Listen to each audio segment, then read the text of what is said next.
ओम शांति। ब्राह्मण जीवन का मेडल, श्रेष्ठ स्थिति। दुनिया में विशेष जो होशियार विद्यार्थी होते हैं,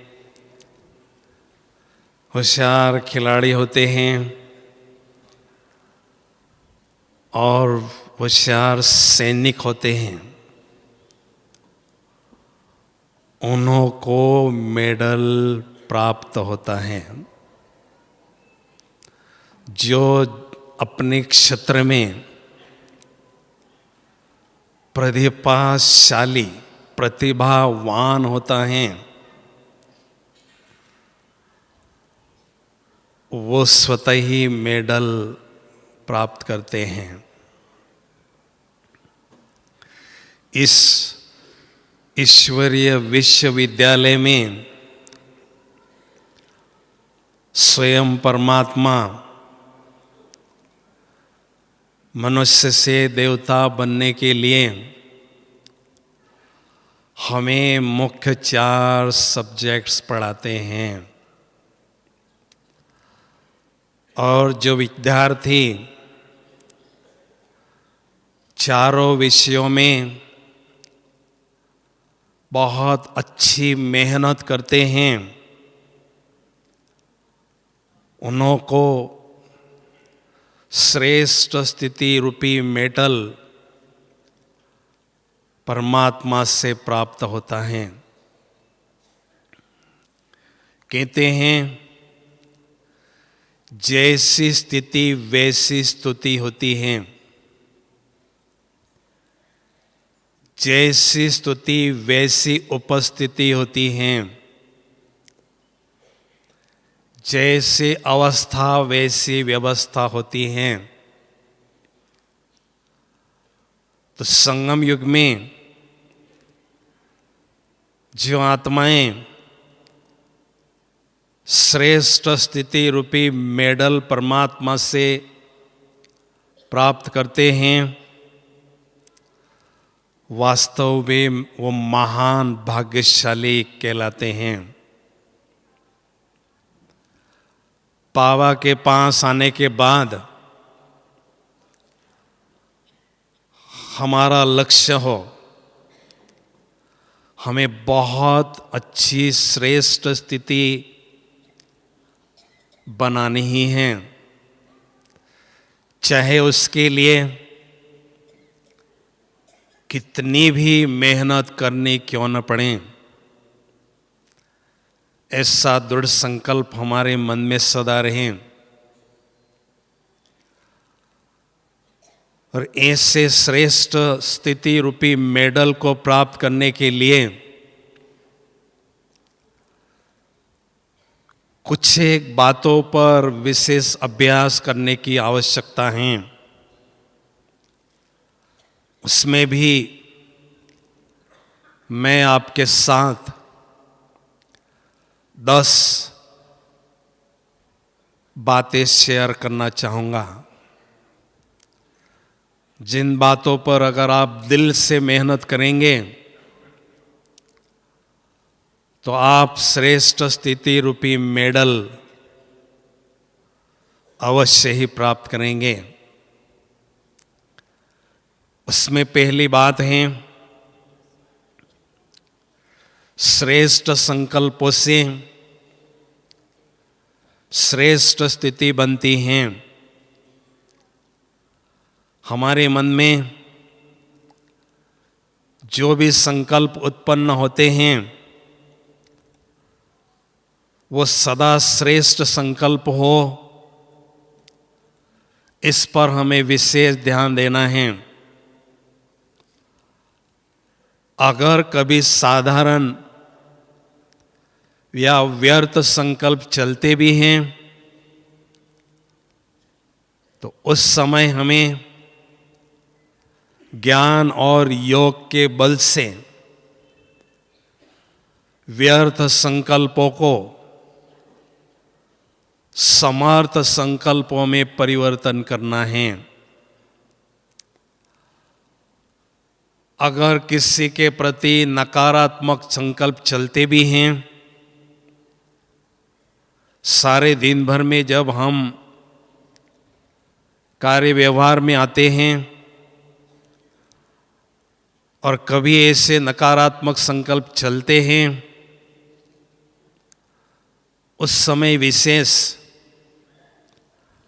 आत्मिक भाव का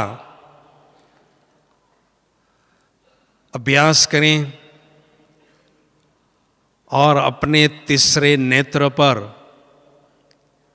सकारात्मकता का चश्मा पहनाएं, तो स्वतः ही हर आत्मा के प्रति सकारात्मक संकल्प हमारे मन में चलते रहेंगे और धीरे धीरे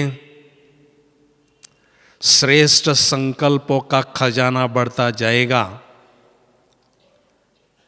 परिणाम स्वरूप हमारी स्थिति श्रेष्ठ बनती जाएगी। दूसरी बात, श्रेष्ठ बोल से श्रेष्ठ स्थिति बनती है। हमारे बोल प्रेरणादायी बोल हो, उमंग उत्साह देने वाले बोल हो, वरदानी बोल हो, इस पर हमें विशेष ध्यान देना है, क्योंकि हमने देखा है ब्रह्मा बाबा के जो बोल हैं वो हमेशा श्रेष्ठ बोल होते थे, इसलिए उनको महावाक्य भी कहते थे। कभी कभी हंसी मजाक में हम कुछ बोल मुख से बोल देते हैं, जिससे वाणी का बल कम होता है और समय का जो खजाना है वो नष्ट होता जाता है। इसलिए ब्रह्मा बाप समान हमारे बोल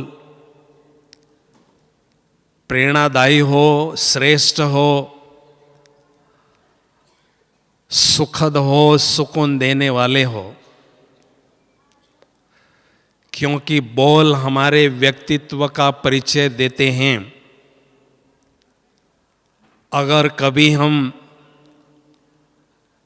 एकदम नए व्यक्ति के साथ फोन पर बात करते हैं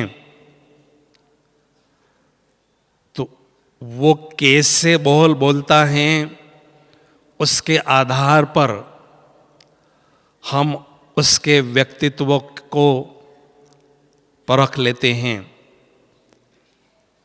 उदाहरण बताता हूं। एक बार राजा, सूबेदार और सिपाही तीनों घोड़े पर बैठकर जंगल में शिकार करने गए थे।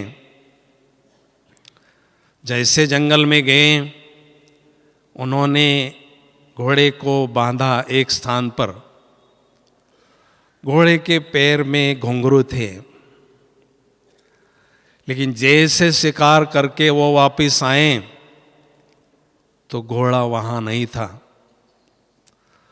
तो राजा को संकल्प चला घोड़े को ढूंढने के लिए सिपाही को भेजें। तो सिपाही जैसे घोड़े को ढूंढने के लिए गया, रास्ते में एक अंधा व्यक्ति बैठा था। सिपाही ने उससे पूछा, हे अंधे बाबा, यहां से कोई घोड़ा तो नहीं गुजरा? घुंघरू के आवाज तो नहीं आए? उसने कहा, नहीं भाई, देर होने के कारण राजा ने सूबेदार को भेजा घोड़ा ढूंढने के लिए। सूबेदार भी उसी रास्ते से आगे बढ़ता गया, और जब वो अंधा व्यक्ति मिला तो वो पूछने लगा, बाबा जी यहाँ से कोई घोड़ा तो नहीं गुजरा, घुंघरू की आवाज़ तो नहीं आए? उसने कहा, नहीं भाई, देर होने के कारण स्वयं राजा घोड़े ढूंढने के लिए निकल पड़ा, उसी रास्ते से जाने लगा। और जब वो अंधे व्यक्ति को मिले तो उन्होंने कहा, महात्मा जी यहाँ से घोड़ा तो नहीं गुजरा, कोई घुंघरू की आवाज़ तो नहीं आई? उसने कहा, नहीं राजन। तो राजा चौंक गया कि इसको दिखाई नहीं देता है, इसने कैसे पहचाना कि मैं राजा हूं? उसने उससे पूछा, आपको कैसे पता चला मैं राजा हूं? उसने जवाब दिया, राजन, आपके बोल इतने सम्मान देने वाले थे, इतने श्रेष्ठ थे, तो ऐसा बोलने वाला व्यक्ति जरूर कोई बड़ा होगा, ये मैंने परख लिया। तो कहने का भाव है, हमारे बोल ही हमारे व्यक्तित्व की पहचान देते हैं, हमारे श्रेष्ठ स्थिति की पहचान देते हैं। इसलिए हमारे मुख से सदा श्रेष्ठ बोल निकलते जाएंगे तो हमारी स्थिति श्रेष्ठ होती जाएगी। तीसरी बात है, श्रेष्ठ दृष्टि से श्रेष्ठ स्थिति बनती है। कहते हैं, नजर बदली तो नजारे बदलते हैं। जब हमारी दृष्टि आत्मिक दृष्टि होती है, रूहानी दृष्टि होती है, सिविलाइज दृष्टि होती है, तो सामने वाले व्यक्ति सुकून महसूस करते हैं। और जिनकी दृष्टि बहुत ऊंची होती है, उसका लोग दृष्टांत भी देते हैं। जैसे ब्रह्मा बाबा की दृष्टि बहुत ऊंची थी,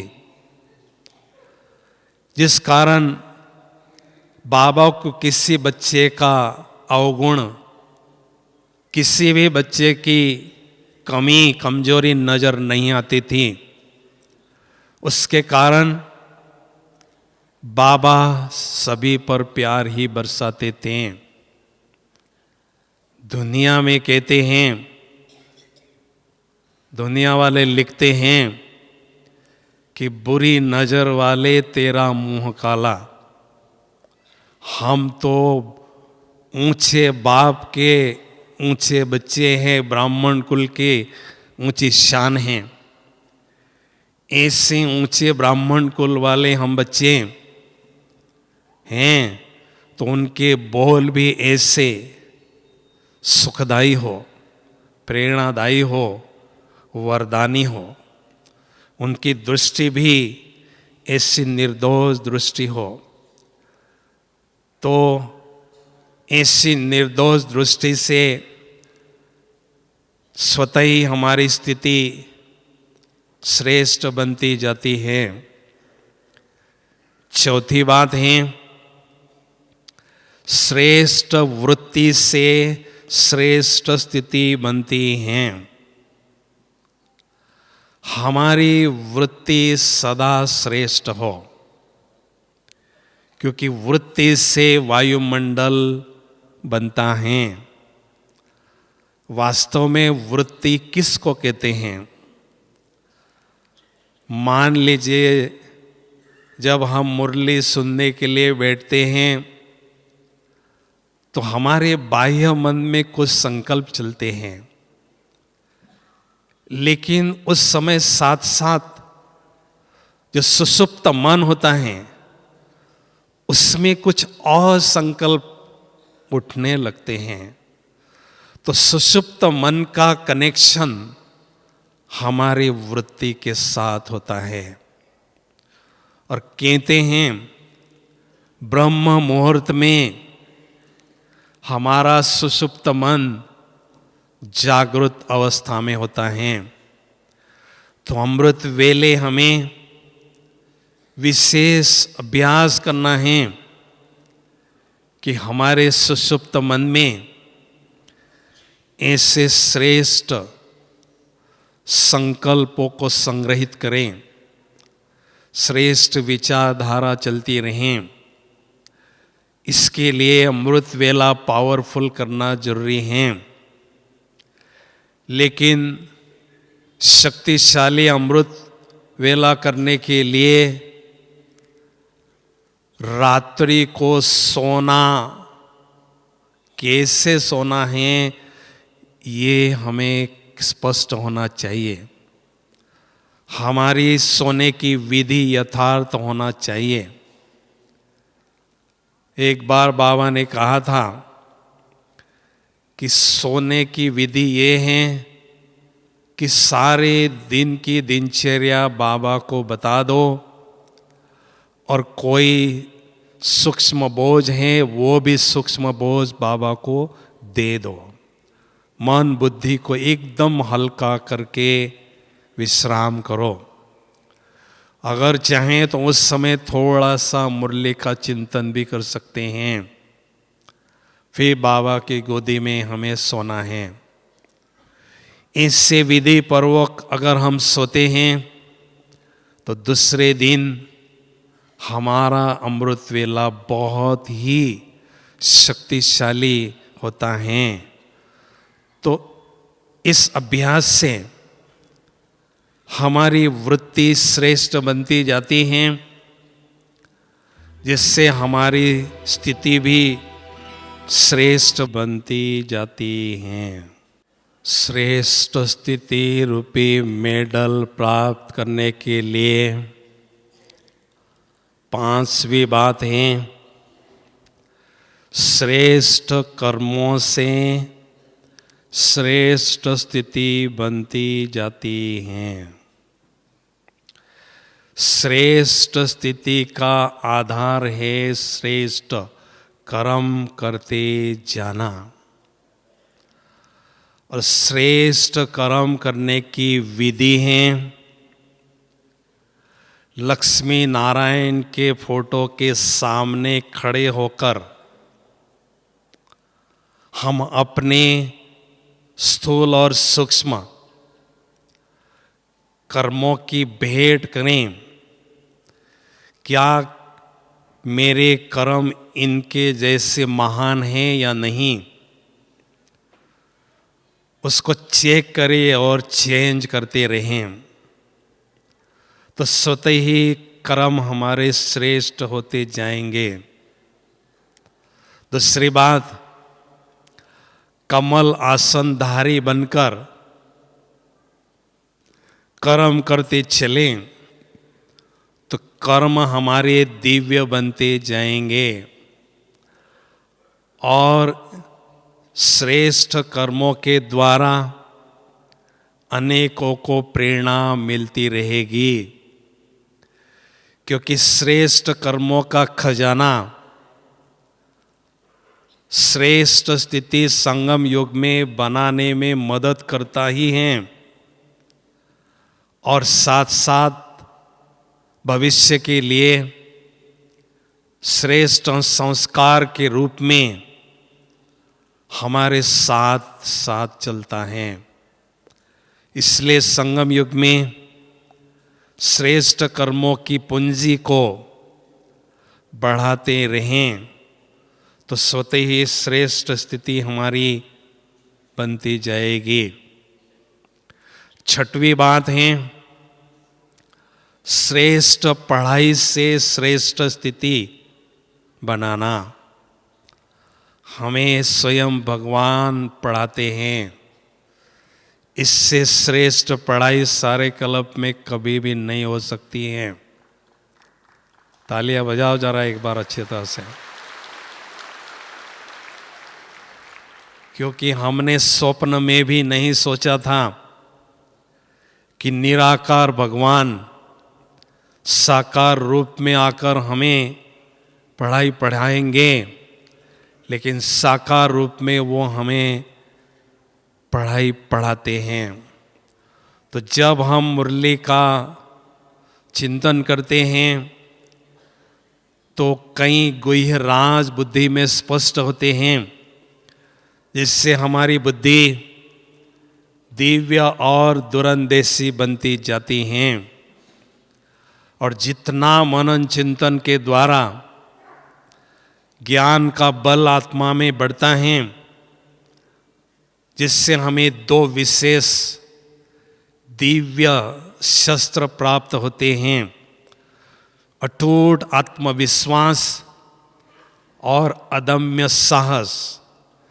ये दो दिव्य शस्त्र जिनके पास होते हैं, वो सारे दिन भर में माया के राज में रहते हुए भी विजयी स्थिति की अनुभूति करते हैं, अचल अडोल स्थिति बनाने में सफल होते हैं।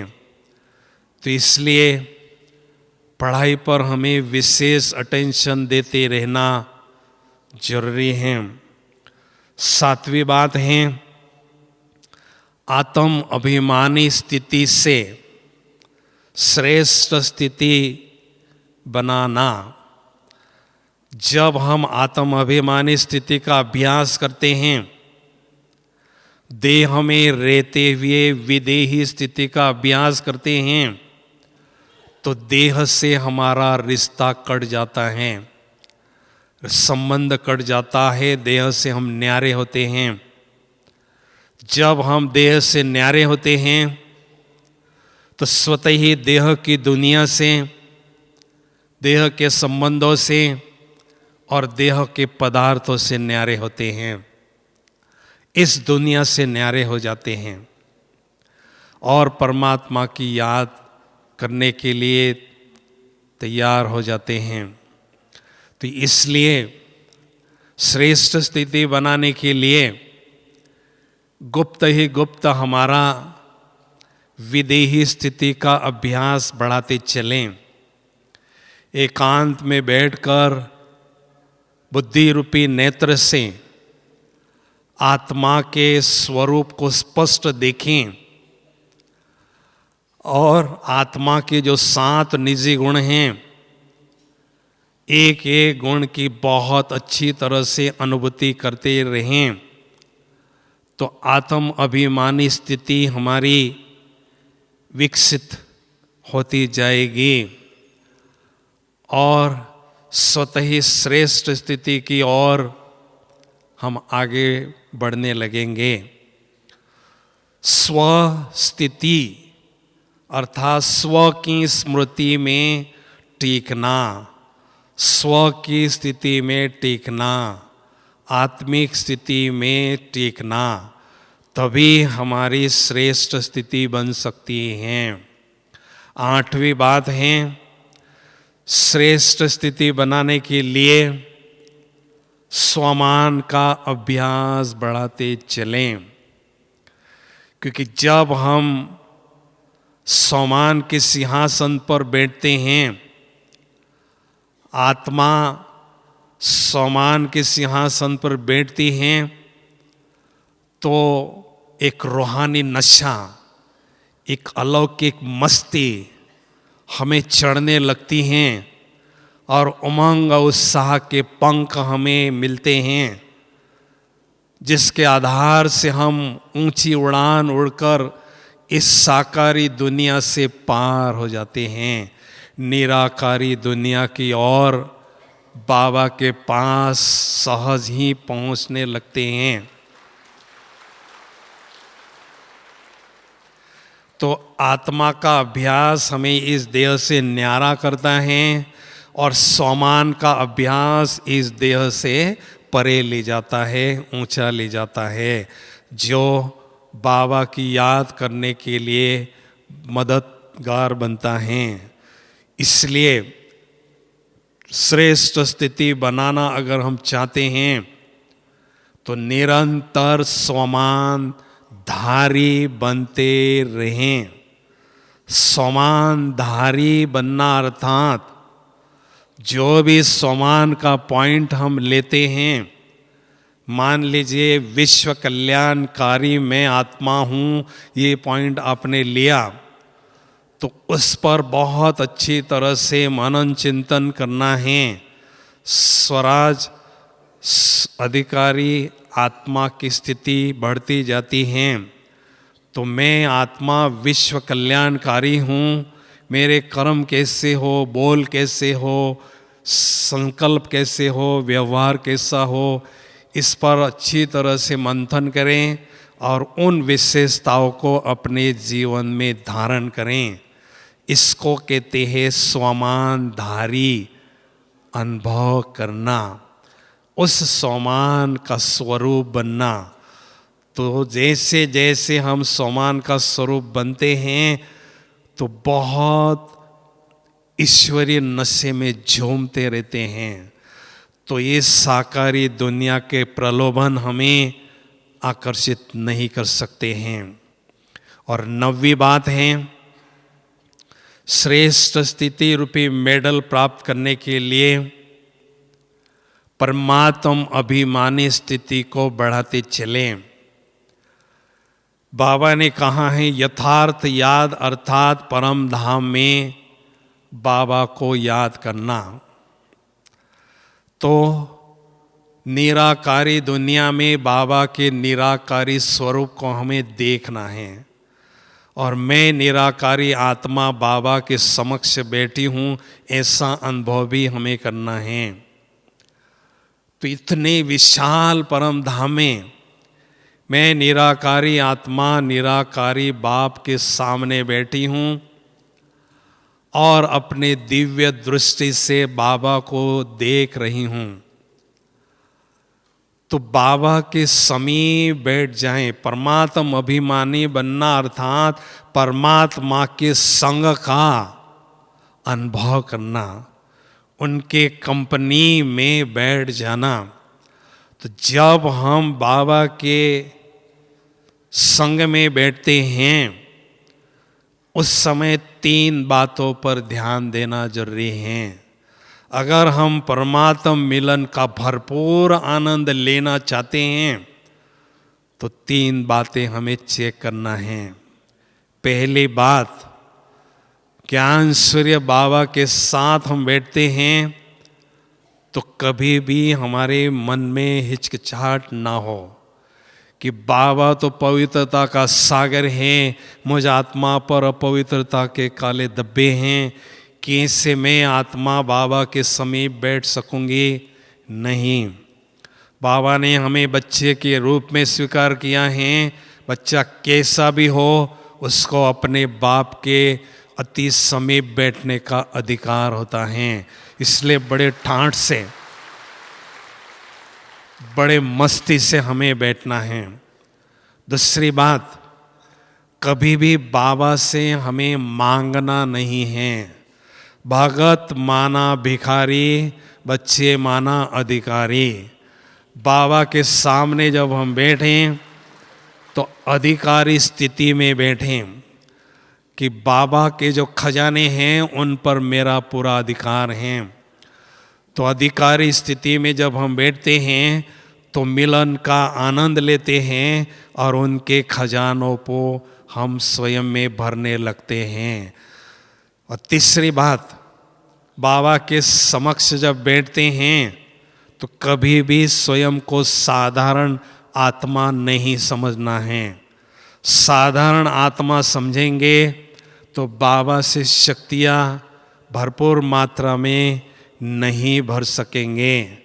तो बाबा सर्वशक्तिवान हैं तो मैं भी मास्टर सर्वशक्तिवान हूँ।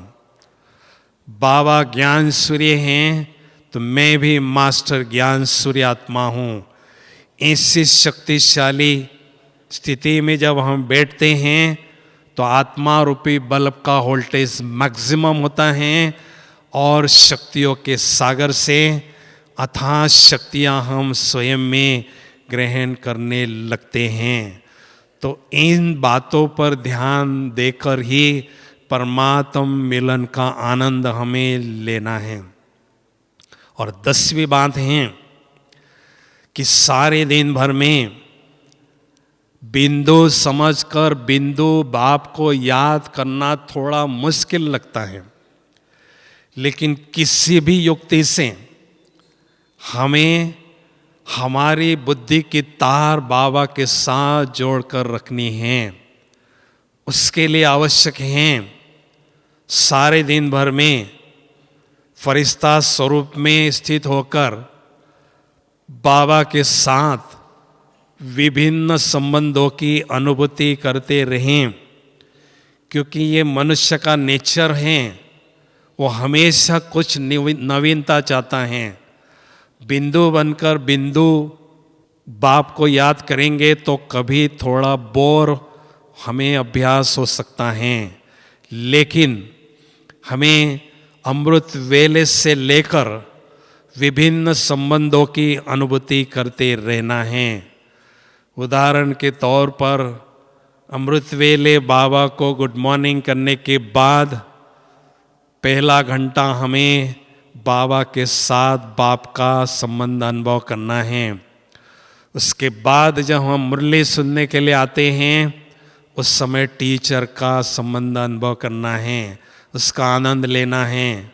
और जब मुरली से बाबा के घर से बाहर जाते हैं मुरली सुनकर, या अपने घर से बाहर जाते हैं सेवा क्षेत्र पर, तो बाबा को सद्गुरु के रूप में अनुभव करना है। बाबा का वरद हस्त अपने माथे पर अनुभव करना है और सारे दिन भर उनकी ही छत्र छाया में हमें चलना है। उसके बाद सारे दिन भर में हमें खुदा दोस्त के रूप में भगवान को अपने मित्र के रूप में अनुभव करना है, उनकी कंपनी का आनंद लेना है। कभी बाबा को माँ के रूप में अनुभव करना है, माँ का जो प्यार है, माँ की ममता बाबा से अनुभव हमें करना है। तो लौकिक माँ से जो लगाव होता है वो धीरे धीरे मिटने लगता है। तो कभी बाबा को बच्चे के रूप में अनुभव करना है, जो भी बाबा को वर्षे के रूप में हमें देना है अधिकार, वो हमें देना है। कभी साजन के रूप में हमें अनुभव करना है, मैं आत्मा सजनी, बाबा मेरा साजन है और परम धाम रूपी पीस पैलेस में मैं उनके साथ मधुर मिलन मना रही हूँ।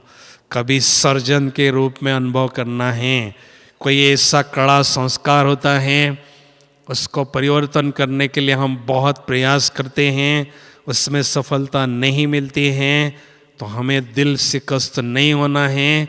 बाबा को रूहानी सर्जन के रूप में आह्वान करके उसकी सर्जरी करना है और उस बीमारी से मुक्त हो जाना है।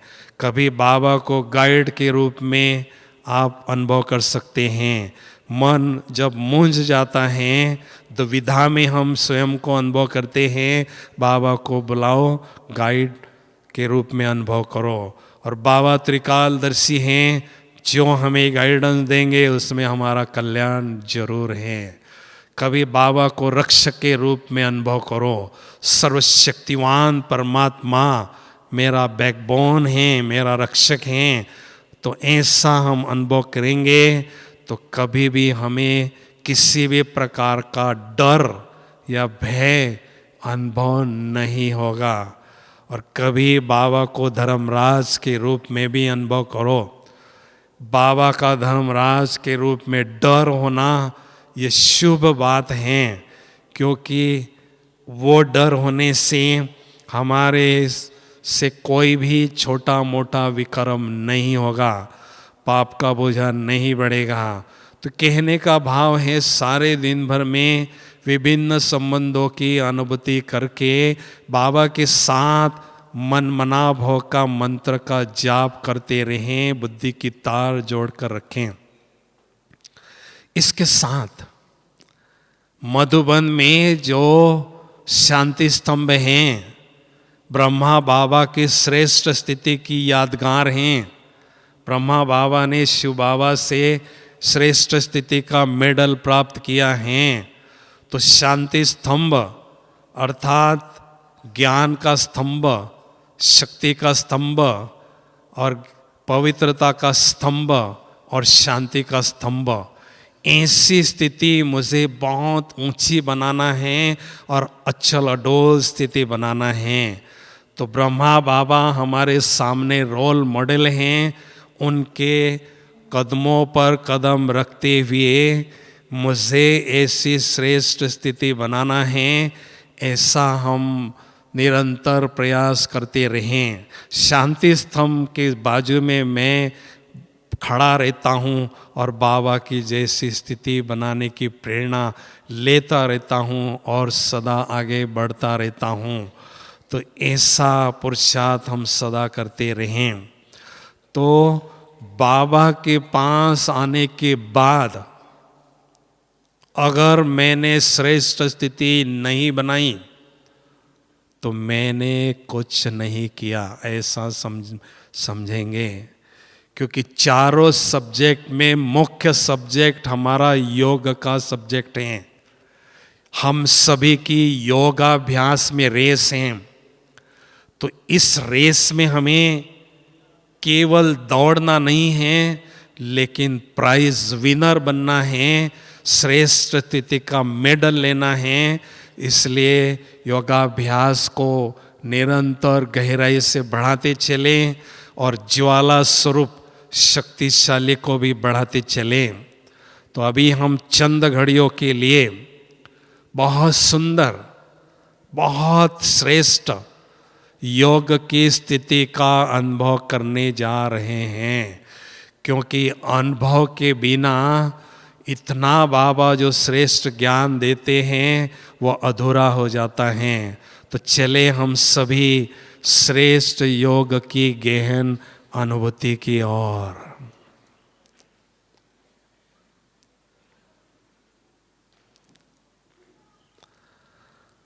ओम शांति।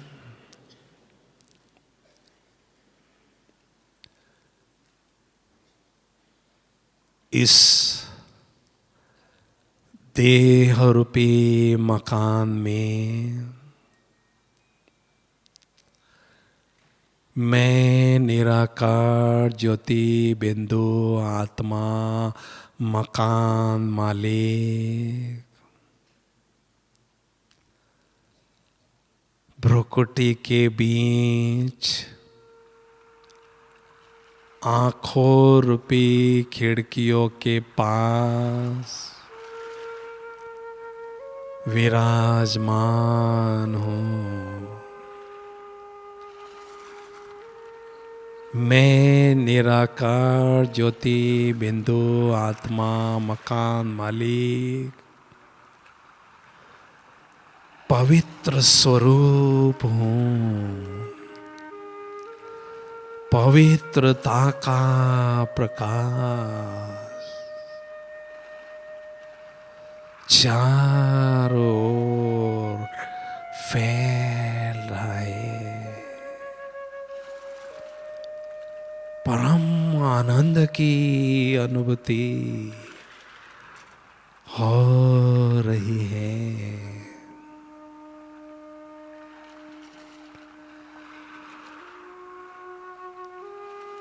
जैसे आसमान में जड़ सितारे चमकते हैं, वैसे इस धरती पर मैं आत्मा रूपी चैतन्य सितारा विराजमान हूँ। मुझ आत्मा रूपी चैतन्य सितारे से दिव्यता की चमक,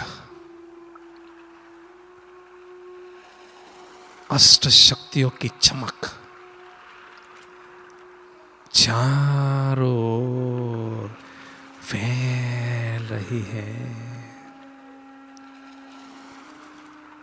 भगवान की नजरों में आई हुई मैं महान भाग्यशाली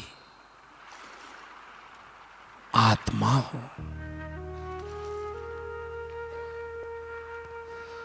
करोड़ों आत्माओं में से भगवान की नजर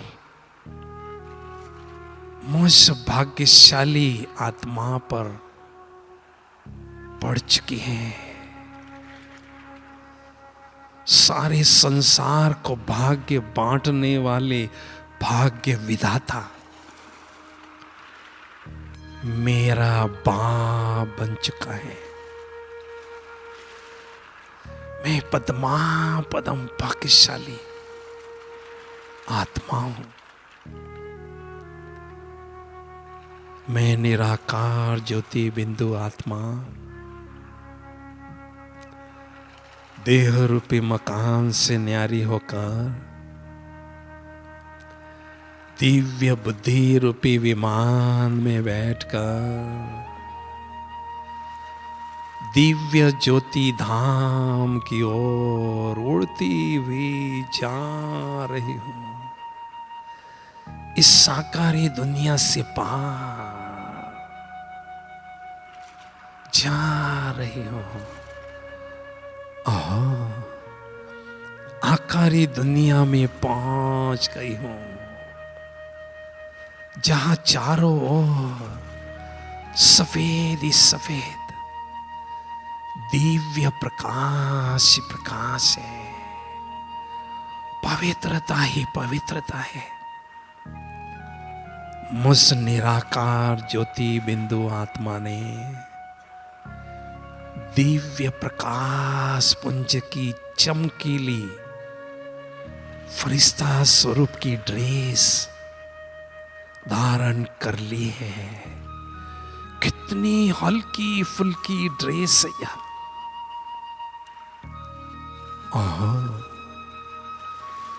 फरिश्तों के राजा प्यारे ब्रह्मा बाबा अपने संपूर्ण फरिश्ता स्वरूप में मेरे समक्ष विराजमान है। मेरे अति प्यारे शिव बाबुल भी उनके भ्रुकुटी में चमचमाते हुए दिखाई दे रहे। बाप दादा मुझे अति स्नेह भरी दृष्टि से निहाल कर रहे हैं। बाबा की दृष्टि से मैं फरिश्ता अथाह शक्तियां स्वयं में ग्रहण कर रहा हूं, करता ही जा रहा हूं। बाबा की सुखद दृष्टि का, वरदानी दृष्टि का आनंद ले रहा हूं। फरिश्ता स्वरूप की ड्रेस को छोड़कर मैं निराकारी आत्मा निराकारी दुनिया की ओर उड़ते हुए जा रही हो, जा रही हो। निराकारी दुनिया में पहुंच गई हूं। कितनी सुंदर, कितनी न्यारी प्यारी निराकारी दुनिया है यह। चारों ओर सुनहरी लाल ही लाल, सुनहरी लाल ही लाल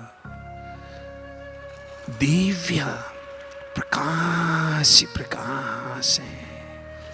शांति ही शांति है। कितना प्यारा घर है यह परम धाम। मेरे प्राणों की प्राण,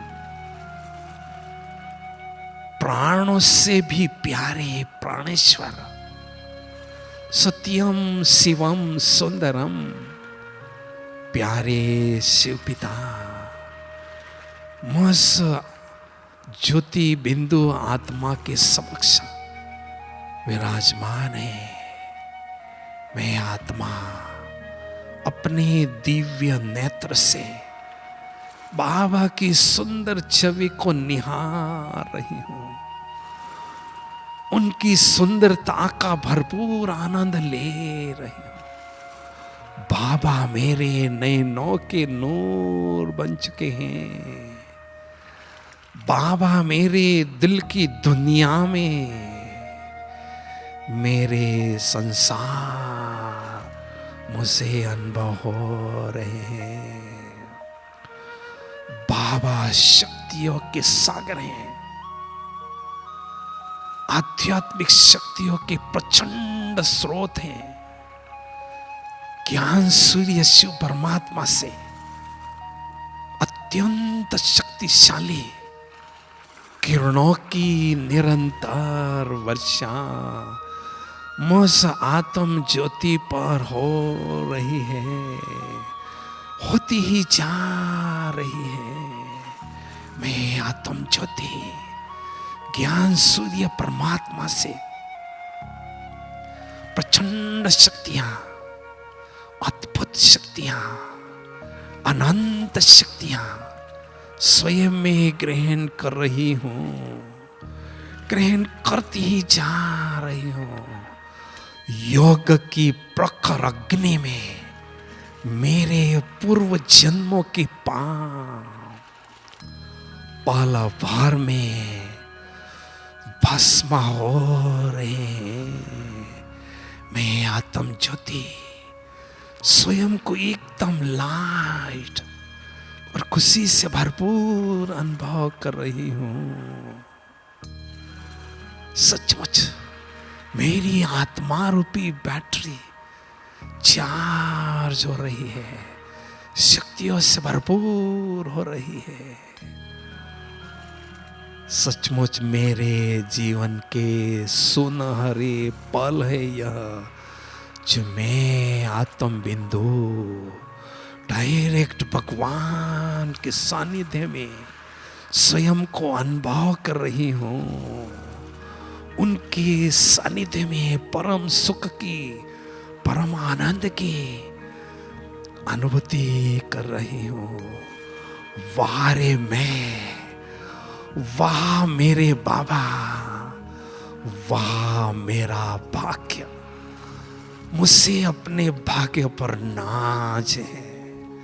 भाग्य विधाता के साथ मैं भाग्यशाली आत्मा बैठकर भाग्य लूट रही हूं और लुटा रही हूं। शक्तियों से भरपूर आत्मा निराकारी दुनिया से वापिस वाया सूक्ष्म वतन साकारी दुनिया की ओर आ रही हूं। और इस साकारी शरीर में भ्रुकुटी के अकाल तख्त पर आंखों रूपी खिड़कियों के पास विराजमान हो चुकी हूं। मेरा यह शरीर रूपी घर दिव्य प्रकाश से आलोकित हो चुका है। मेरे घर में आत्मा का दीपक जल चुका है, अखंड जल रहा है। सच्ची दिवाली मैं मना रहा हूं। बाबा से मैंने बहुत कुछ पा लिया। बाबा मेरी एक अंतिम आश है कि मेरे दिल रूपी मंदिर में केवल आपके ही प्यार की ज्योत अखंड जलती रहे, बस जलती ही रहे। और संगम युग की हर घड़ी मैं आत्म ज्योति आपके ही संग में, आपके ही रंग में रंगती रहूं बाबा। बस आपके ही संग में पलती रहूं बाबा। मेरे मस्तक पर मस्तक मणि आत्मा चमक रही है। अष्ट शक्तियों की चमक मुझ मस्तक मणि से चारों ओर फैल रही है। ओम शांति शांति। शांति।